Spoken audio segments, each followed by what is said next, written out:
첫 찬양 집회 오시니까 어떠셨어요? 저희 주중 집회에 이렇게 찬양한 거 정말 오랜만이죠. 그렇죠? 저는 무엇보다 좋았던 게요. 우리 아이들하고 같이 찬양한 게 너무 좋은 것 같아요.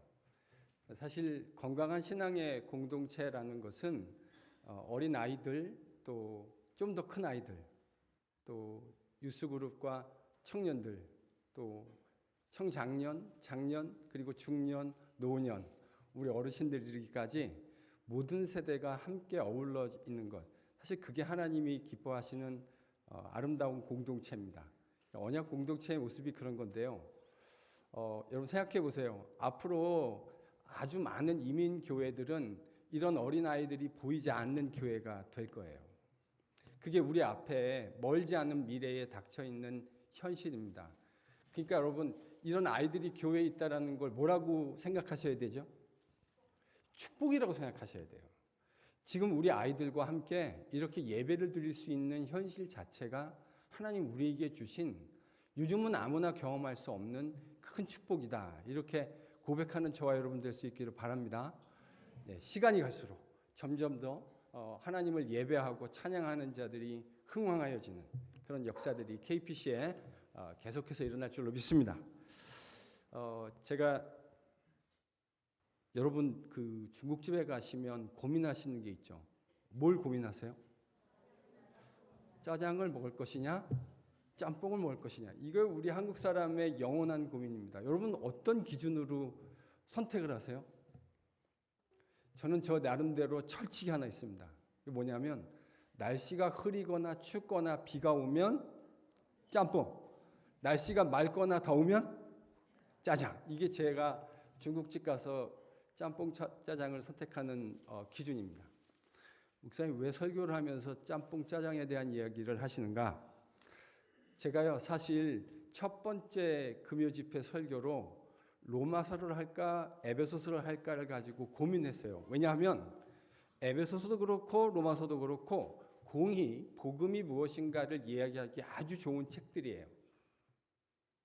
그래서 여러분과 복음이 뭔가를 얘기하고 싶었기 때문에 에베소서를 할 것인가 로마서를 할 것인가를 가지고 고민을 했어요. 선택된 건 에베소서입니다. 에베소서 선택한 이유가 두 가지인데요. 로마서가 짜장 같다면 에베소서는 짬뽕 같아요.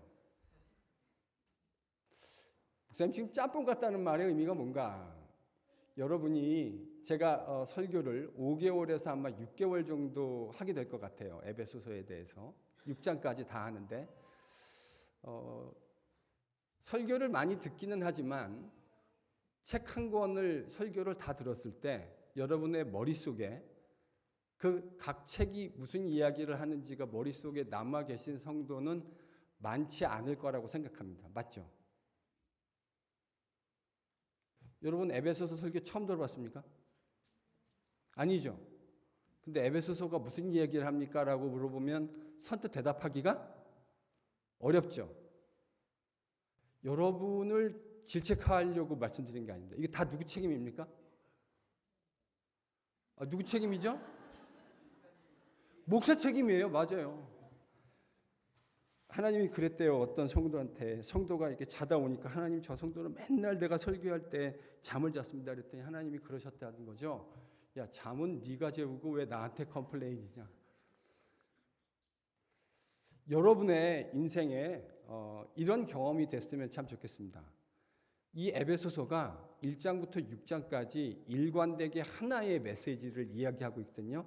그건 뭐냐면 하나님께서 예수 그리스도의 십자가를 통해 이루어내신 그 승리의 복음을 어떻게 이 세상 속에서 교회로 구현해 낼 것인가. 다시 한번 별로 어렵지 않죠? 하나님께서 예수 그리스도의 복음을 통해 십자가의 복음으로 이 세상에 승리하셨는데 그 승리를 어떻게 교회로서 우리는 세상 속에서 구현해 낼 수 있는가? 나 요거 말로 한번 해보겠다. 어렵지 않죠? 어떻게 승리의 복음을 교회로서 세상에 구현해낼 수 있는가? 그게 뭐에 대한 이야기라고요? 이 에베소서 그 얘기를 하고 있어요. 그래서 설교를 통해서 여러분이 에베소서 전체가 무슨 이야기를 하는지를 하나의 그림으로 이 설교가 끝났을 때 우리 그 시즌입니다. 지금 시즌 1. 시즌 1 끝나면 조금 브레이크하고 시즌 2 이렇게 계속 할 거예요. 그러니까 시즌은 언제까지 갈지는 누구도 몰라요. 근데 첫 번째 시즌은 에베소서인데 바울이 에베소서에 얘기하고 있는 복음에 대한 이야기. 자, 오늘 첫 번째 이야기 여러분과 같이 이야기해 볼까 합니다. 6장 1절과 2절을 보면 바울이 인사해요. 왜냐하면 편지니까. 편지는 수신자에게 인사하는 것으로 시작하죠. 본론이 시작되어지는 것, 바로 3절부터 시작되어지는 건데 본문 3절에서 14절은 바울이 이해한 복음이 무엇인가를 이야기합니다. 근데 여러분 지금 우리는 영어 번역본 한글어로 보기 때문에 이게 문단이 다 나눠져 있어요. 문장이. 근데 바울이 헬라어로 쓴 원문을 보면 3절에서 14절이 복음이 무엇인가를 설명하고 이야기해 주고 있거든요. 근데 여러분 놀라지 마세요. 이게 202 단어로, 그러니까 202 단어로 구성되어진 한 문장입니다. 문장 몇 개라고요? 문장 한 개요. 그러니까 202 단어로 구성된 문장 하나다. 그럼 여러분 이 말을 쓰기 위해서 바울이 여기에다 얼마나 많은 심혈을 기울였는가를 느끼실 수 있겠죠. 저는 이 생각이 들었어요.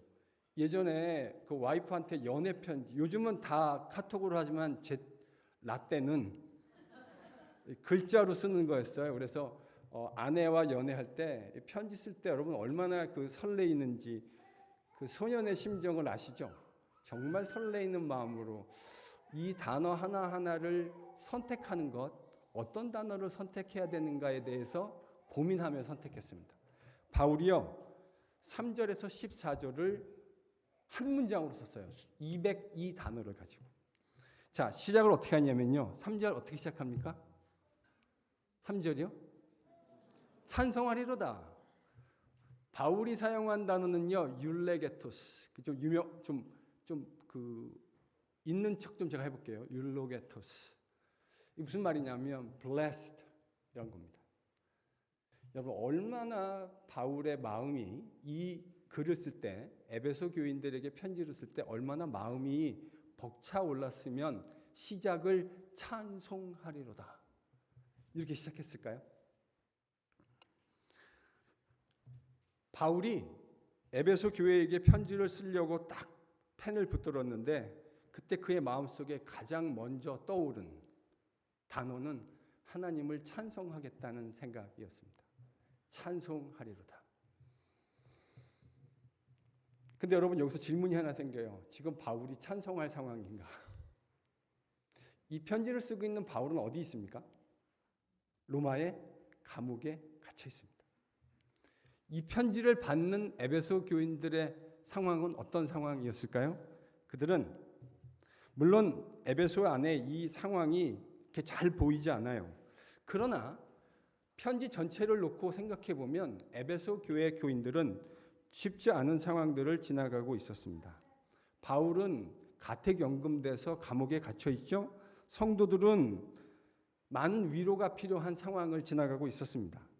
사실 에베소가 기록되어졌던 AD 60년대 중반쯤이면 로마 제국의 적지 않은 곳에서 기독교인들에 대한 박해가 본격화될 때였습니다. 그런 관점에서 오늘 편지를 저희들이 이제 읽어가야 돼요. 에베소서를 앞으로. 바울은 어디 있다고요? 감옥에. 에베소 교인들은요? 예수 믿는다는 것으로 인해서 핍박받는 그것이 아주 이제 본격화되어지는 시점에 서 있어요. 자, 그렇다면 바울은 왜 이런 상황에서 찬송하라고 하는 걸까? 왜 찬송하라고 할까요? 비록 자신은 가택연금되어서 감옥에 갇혀 있는 상황이고 교인들도 쉽지 않은 상황을 지나가고 있는 것은 사실이지만 그들의 상황과 관계없이 그리스도 예수 안에서 바울을 포함한 모든 성도들이 누리고 있는 진짜 복이 그의 마음속에 생각났기 때문입니다. 아니 보다 더 정확하게 이야기하면 바로 그런 상황이야말로 성도들이 늘상 묵상하고 떠올려야 하는 복이 바로 이 복이기 때문이에요. 자, 3절 다시 한번 읽어볼까요? 3절 다시 한번 읽겠습니다. 같이 읽죠. 시작.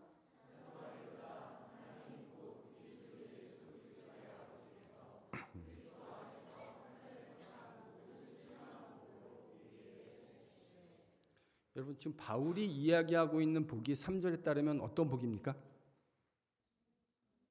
네? 이 복이 어떤 복이래요? 하늘에 속한 신령한 복. 바울은 이 복이, 그러니까 성도들이 힘들고 어려운 고난의 상황에서 떠올려야 할 복이 하늘에 속한 신령한 복이라고 이야기합니다. 근데 여러분, 이 말만 듣고 이 복이 어떤 건지 머릿속에 딱 떠오르세요? 하늘에 속한 신령한 복이 뭐지? 떠오르세요? 쉽게 떠오르지 않습니다.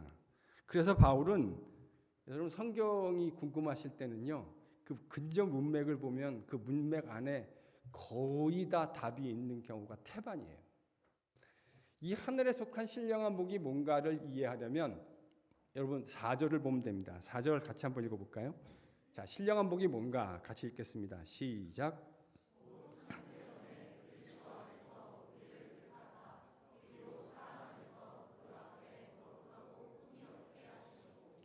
여러분, 이 신령한 복을 4절은 바울이 뭐라고, 4절에서는 뭐라고 얘기했냐면 하나님이 우리를 선택하셔서 거룩하고 흠이 없는 사람이 되는 것, 이게 뭐라는 거죠? 하늘에 속한 신령한 복이라는 거예요. 하나님이 우리를 선택하셔서 거룩하고 흠이 없게 되는 것. 근데 흥미로운 건 하나님의 계획하신 이 선택의 행위가 4절을 보면 언제 이 선택의 행위가 되어졌대요? 언제요? 창세전에. 여러분, 이 나중에 이제 4절과 5절을 좀 이따 비교해 볼 건데요. 이거 이제 4절, 5절을 저희가 한 슬라이드에 볼 수는 없죠, 목사님. 볼 수 있어요? 4절과 5절을 하나로 보여주세요.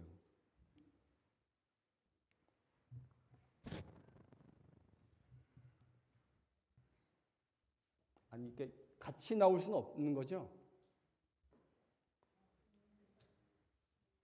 나오는군요. 예. 우리 미디어 팀은 대단합니다. 시키면 바로바로 만들어줍니다. 여러분 4절을 잘 보세요. 창세전에 4절과 5절은 그러니까 유대인들은 이렇게 글을 쓰는 경우가 되게 많아요. 같은 개념을 반복해서 쓰는 거거든요. 이제 유식한 말로는 A 프라임 이렇게 표현하는데요. 4절에 있는 내용과 5절의 내용은 말은 다른 것 같지만 사실은 같은 내용이에요. 4절에 창세전에 이렇게 됐는데 5절은 그걸 어떻게 이야기하고 있죠? 예정되었다. 미리 하나님이 정하셨다. 이렇게 표현했어요. 자, 그러니까 창세전에 계획됐다, 미리 예정됐다. 이렇게 얘기하면 여러분 머릿속에 딱 어떤 단어가 떠오르세요? 교회를 좀 오래 다니신 분들, 창세전에 계획했다, 미리 예정하셨다. 뭐가 떡 떠오르세요? 예정론. 예정론 그러면 여러분 다음번에 생각이 어떤 게 딱 떠오르세요? 하나님이 다 정하셨으니까 우리는, 제가 진짜 많이 들은 얘기가 뭐냐면 청년들 가르칠 때 예정론을 얘기하면 목사님, 하나님이 다 정하셨다는 말이군요. 그러니까 우리는 책임 없고 특별히 우리는 전도할 필요도 없겠군요. 늘 이런 식으로 나가요. 그렇죠? 여러분도 그렇게 생각해 보신 일 있죠? 없는 것처럼 말씀하시는데 제가 참 많이 경험했어요. 예정 그러면 우리는 뭐 할 거 필요 없구나. 근데 저는 이게 본문에 대한 오해일 뿐만 아니라 완전히 본문이 말하는 바랑 관계없는 대로 가버린 이야기라고 생각해요. 왜 그러냐? 바울이 지금 예정론을 말하면서 전도 필요 없다 이 이야기하고 싶은 게 아니에요. 바울이 말하려는 건 다른 데 있어요. 바울이 지금 창세전에 계획하셨다, 우리를 예정하셨다 그렇게 말씀했을 때 말하려는 근본 의도가 뭘까? 예를 하나 들어보겠습니다. 어떤 남자가 결혼하려고 하는 이제 여자친구가 있어요. 그래서 비행기를 타고 그 여자를 만나러 여행을 하고 있습니다. 공항에는 여자친구가 이 남자친구가 오기를 기다리고 있습니다. 남자가 마음속에 계획을 했어요. 그건 뭐냐면 비행기에서 내리면 지금 공항에서 나를 기다리고 있는 이 여자친구에게 평생 잊을 수 없는 프로포즈를 하겠다. 이렇게 계획을 세웠습니다. 그래서 비행기에 탔는데 승무원의 도움을 얻어서 같은 비행기 타고 있는 승객들에게 자초지종을 설명하고는 자신이 프로포즈하는 거 좀 도와달라고 이야기했습니다. 승객들은 박수를 치면서 흔쾌히 동의합니다. 그 부탁의 내용이란 이런 거예요. 남자가 먼저 나가서 자신의 여자친구가 누군지 승객에게 알려주면, 몰래 봐서 알려주면 미리 준비했던 꽃을 하나씩 들고 가서 그 여자에게 건네주는 겁니다. 그렇게 첫 번째, 두 번째, 세 번째, 그리고 99번째 사람이 그 여자에게 99개의 장미 꽃다발을 들고 있을 때 마지막 100번째 꽃다발을 들고 다가가서, 이거는요 던지는 대사가 아니라 전문 용어로 치는 대사라고 합니다. 어떤 대사를 치게 돼 있죠? 대답을 해보세요. 김 빼지 마시고 대답을 하세요. Will you marry me? 이런 프로포즈 계획을 가지고 있습니다. 이 남자는 이 프로포즈의 계획을 치밀하게 세웠습니다. 아무렇게나 되는 대로 대충 프로포즈하지 않고 왜 이렇게 치밀하게 계획을 세웠을까요? 대답이 뭡니까? 여자를 대답을 안 하시려고 작정을 하신 것 같은데 왜 이런 치밀한 계획을 세웠죠? 사랑하기 때문입니다. 그 여자를 사랑하고 소중하게 생각하기 때문이에요.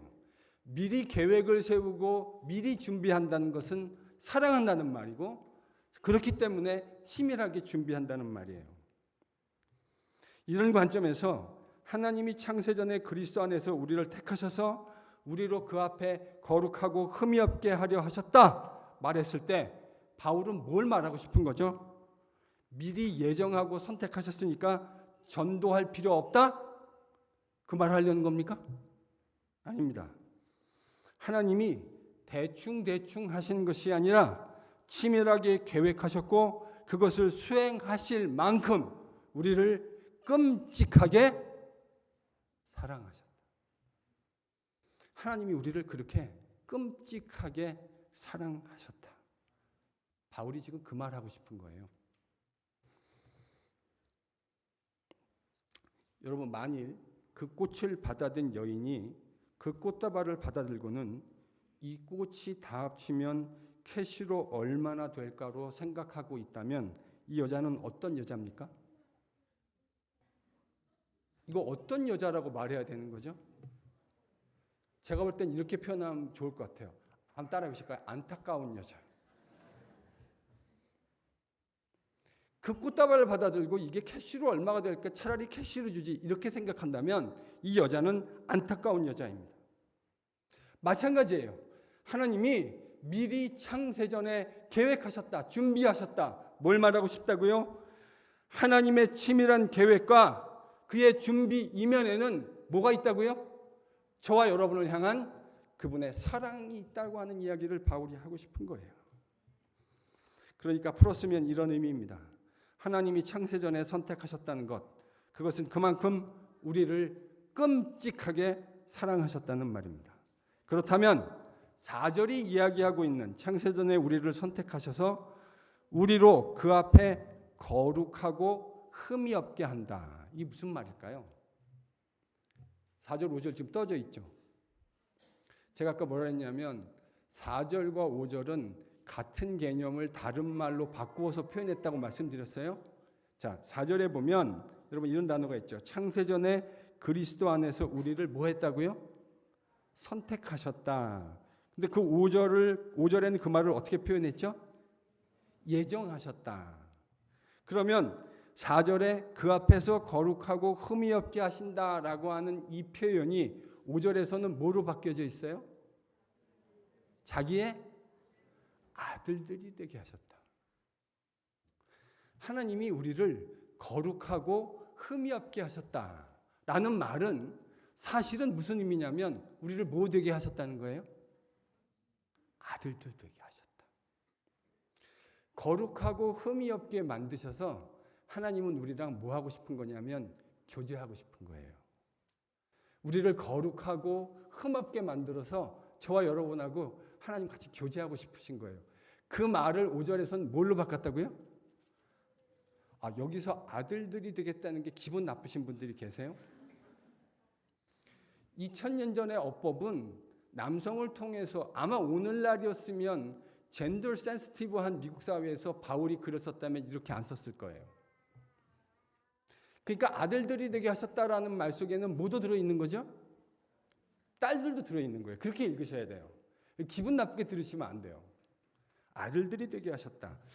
자, 그게 바로 어떤 복이라는 거냐면 하늘에 속한 신령한 복이다. 자, 하늘에 속한 신령한 복이라는 건 우리를 선택하시고 예정하셔서 거룩하고 흠이 없게 하시는 것인데, 거룩하고 흠이 없게 하는 건 우리를 뭘 만드는 거죠? 하나님의 자녀들. 이렇게 할까요? 자녀들. 바울이 여기서 아들들이 되게 하셨다라는 말을 사용했을 때 바울의 헬라어 원문은 사실 여러분 한 단어예요. 따라해 보실까요? 휘오테시아. 이 단어는 이 예배당문을 나가시는 순간 잊어버리셔도 됩니다. 아들들이 되게 하셨다라고 바울이 얘기했을 때 바울이 사용했던 원문 단어는 휘오테시아입니다. 그런데요, 이 휘오테시아를 현대적인 개념으로 바꿀 때 가장 좋은 단어가 하나 있어요. 그게 뭘까요? 오늘날 우리에게도 매우 익숙한, 우리가 흔히 사용할 수 있는 단어입니다. 아들들이 되게 하셨다. 이거를 맞히시는 분은 제가 짬뽕이든 짜장면이든 제가 접대를 하겠습니다. 휘오테시아, 아들들이 되게 하셨다. 이 무슨 말일까요? 여러분, 목사에게 짜장, 짬뽕을 얻어먹는 건 쉬운 일이 아닙니다. 청년들한테는 제가 자주 사줄 수 있는데요, 어른들한테는 참 쉽지 않아요. 근데 맞히시는 분은 제가 독대해서 짜장, 짬뽕을 사드리겠습니다. 뭐라고요? 양자. 이거는 틀렸다고 하기에는 너무 아까운데요. 사실은 그러나 정답을 하고 하기에는 이게 제가 그레이드를 드린다면 장로님 A-를 드리겠습니다. A-. 제가 신학교 선생 출신이라 A-면 훌륭한 점수입니다. 근데 제가 듣고 싶은 단어가 딱 있어요. 입양. 누구예요? 입양 가장 먼저. 사모님이랑 저랑 같이 짜장면을 먹으러 가면 스캔들이 날 테니까 전도사님하고 두 분이서 드실 수 있도록 제가 하겠습니다. 여러분들이 증인입니다. 맞아요. 입양이에요. 휘오테시아라는 말은 입양이라는 말로 바꾸면 정말 퍼펙트해요. 완벽해요. 그레코로만 사회에서요, 흔히 사용되던 단어였어요. 휘오테시아. 하나님께서 우리를 뭐 하셨다는 거죠? 입양해 주셨다는 거예요. 여러분, 입양이 뭡니까? 하나님께서 예정하셔서 우리를 그리스도 안에서 입양하여 주셨다. 여러분, 이게 하늘에 속한 복이라는 거예요. 아멘. 하나님께서, 바울은 이렇게 얘기하는 거예요. 하나님께서 우리에게 베푸신 하늘의 영원한 축복을 입양이라는 말로 설명하고 있어요. 바울이 구원을 설명하는 개념이에요. 뭐가요? 입양이. 여러분, 구원은 한국교회에서 물어보면요, 이민교회에서 천편일률적으로 죽어서 천국 가는 거라고 대답하십니다. 근데 제가 저희 교회 와서 이 개념을 좀 바꿨죠. 구원 뭐라고요? 하나님과 교제하는 겁니다. 어떻게 교제하는 거냐면 하나님의 백성으로 뭐가 되세요? 오늘 본문에 얘기하면 하늘의 축복이 뭐래요? 입양되는 거래요. 하나님께서 우리를 입양해 주셔서 하나님과 뭐 나누는 거죠? 교제요. 여러분, 입양되면 입양되어진 부모와 같이 살며 그와 함께 교제를 나누게 돼 있다고요. 바울이 지금 기독교의 구원을 입양이라는 말로, 그 그림 언어로 설명하고 있는 거예요. 다시 말씀드립니다. 기독교의 구원은 단순히 죽어서 천국 가는 것이 아닙니다. 기독교의 구원은 영원하신 아버지와 함께 나누는 교제입니다. 그 교제를 어떻게 나눌 수 있죠? 그리스도 예수 안에서 우리가 입양되어진 것입니다. 여러분, 원래 입양이라는 게 뭐죠? 친자식이 아니죠. 그러니까 장로님 말씀하신 게 거의 맞죠. 양자로 드리는 거 거의 맞잖아요. 원래 친자식이 아니에요. 그런데 그 자식을 내 자식으로 받아들여서, 양자로 받아들여서, 그거를 설명하는 단어가 뭐라고요? 입양. 장로님 너무 안타깝지만 거의 맞추신 겁니다. 사실은 거의 맞추신, 거의 정답과 틀림없어요. 그래서 점수가 A-.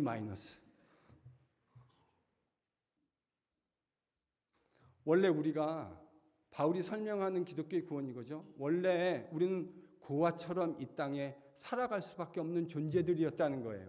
그런데 하나님께서 그 고아 같은 우리를 사랑하셔서 우리를 그의 가족 안에 받아들여 주시고 하나님과 더불어 좋은, 기막히게 좋은 부모를 만나 살아갈 수 있게 되었다는 것. 그래서 더 이상 이제 이 세상을 그와 같이 불쌍하게 살지 않고 우리를 선택하여 주신 하나님과 더불어 이 세상을 함께 살아갈 수 있게 되었다. 이게 바울이 말하고 싶은 구원입니다. 이것이 바로 우리가 받은 영적인 축복입니다. 아멘. 그래서 그리스도 예수 안에서 입양하여 주시고 그 하나님의 보호와 사랑을 받으며 살게 되는 축복을 누리게 되었다. 바울은 지금 그렇게 이야기하고 있는 겁니다. 바울은 지금 우리가 하나님께 받은 구원의 축복을 따라해 보실까요?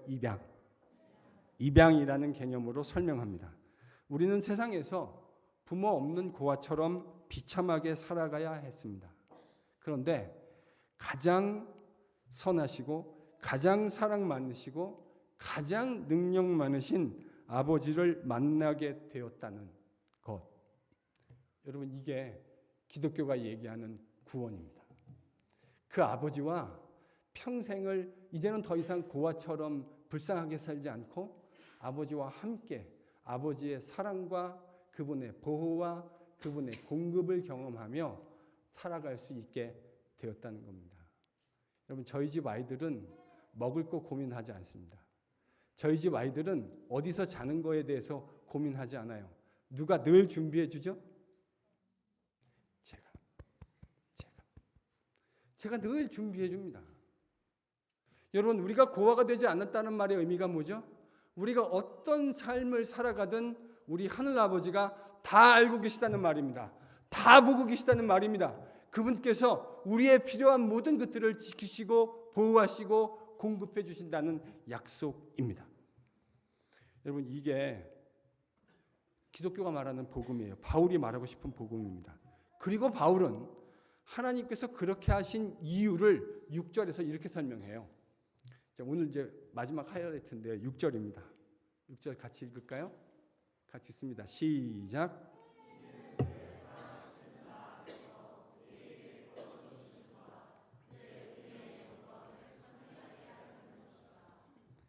자, 하나님이 우리에게 왜 이런 은혜를 베푸셨다고 바울이 이야기하죠? 6절에서요. 뭐 하려고요? 잘 안 들립니다. 뭐라고요? 거저 주시는, 이게 중요해요. 여러분, 이거 빼뜨리시면 안 돼요. 거저 주시는 그 은혜의 영광을 찬송하게 하려 합니다. 거저 주셨다라는 말은 그렇게 해야 할 의무가 없었다는 말입니다. 그렇게 해야 될 이유와 근거가 우리 쪽에 없었어요. 그런데 하나님께서 거저 그분의 은혜를 베푸셨고 그 은혜의 영광을 찬송하게 하기 위해서 하나님이 그렇게 하셨다 이야기합니다. 마땅히 가족이 되어야 될 이유가 없는, 자격 없는 사람들을 마침내 그리스도 안에서 하나의 가족으로 묶어주셨다는 말입니다. 그리스도 안에서 한 하늘 아버지 밑으로 입양되는 가족이 되었다는 말입니다. 영광스러운 창조주의 자녀가 되어서 서로를 바라보며 우리를 입양해 주신 하나님 아버지의 은혜를 찬송하게 하려는 것이다. 여러분, 이게 바울이 생각하는 교회입니다. 교회는 뭐 하는 거죠? 설교 다시 해야 되겠네요. 교회는 뭐 하는 곳입니까? 거저 베풀어 주신 은혜를 함께 기억하고 그 하나님의 은혜의 영광을 찬송하는 곳입니다. 많은 분들이 교회의 본질을 이야기할 때 이렇게 생각하는 분들이 있어요. 교회는 전도하고 선교해야 됩니다. 맞아요. 교회가 그런 일도 해야 돼요. 선교하고 전도해야 돼요. 그런데요, 저는 오늘 본문의 근거에서 그게 교회의 본질적인 일이 아니라고 감히 말씀드리고 싶어요. 여러분, 교회로서 우리가 가장 먼저 만끽해야 하는 것은 무엇이죠? 오늘 본문 바울의 이야기를 근거로 얘기하자면요, 우리의 아버지 되시는 하나님의 은혜와 사랑을 만끽하는 겁니다. 그분이 우리를 불러주셔서 그의 자녀 삼아주신 이 은혜를 우리의 삶 속에서 누리고 만끽하는 거예요. 여러분, 이거를 누리고 만끽하게 되어지는 사람들의 마음속에 자연스럽게 일어나는 감정이 뭘까요? 여러분, 이 은혜를 우리의 삶 속에서 매일같이 자연스럽게 경험하게 되는 사람의 자연스러운 감정이 뭘까요? 일단은 감사죠. 그렇죠? 내가 이걸 누릴 수 있는 자격이 없는데, 하등의 이유가 없는데 왜 누리게 되었는가에 대한 감사일 겁니다. 그 다음에요.